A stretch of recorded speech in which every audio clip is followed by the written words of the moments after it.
কোনো ধর্মফোবিয়া না থাকুক, সেটা ইসলাম হতে পারে, সেটা হিন্দু হতে পারে, যে কোনো ধর্মের যে ফোবিয়া তৈরি করা এইটা না হোক।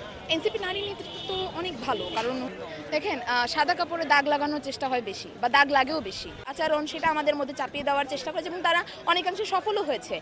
আমি চাই এই জিনিসটা থেকে বের হয়ে আসুক। আর দেশ একটা হচ্ছে মানে কি বলবো, সার্বজনীন দেশ, এখানে সমস্ত ধর্মের সমস্ত কালচারের মানুষ বসবাস করেন, ঠিক আছে?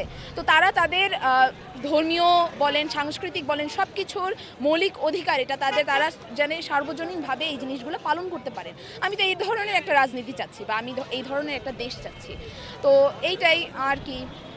এনসিপি নারী নেতৃত্ব তো অনেক ভালো, কারণ হচ্ছে এখানে সব বয়সের নারী নেতৃত্ব আছে। কারণ এই যে গতানুগতিক ধারায় যারা বড় বড় যে দল রয়েছে, বা আদার যে দলগুলো রয়েছে, ওইখানে তো এতটা ফ্লেক্সিবল না, বা এখনও হচ্ছে ধরেন যারা রাজনীতি করেনি, তারা হচ্ছে কর্মস্থলে ছিল সারা জীবন, বা গৃহস্থলে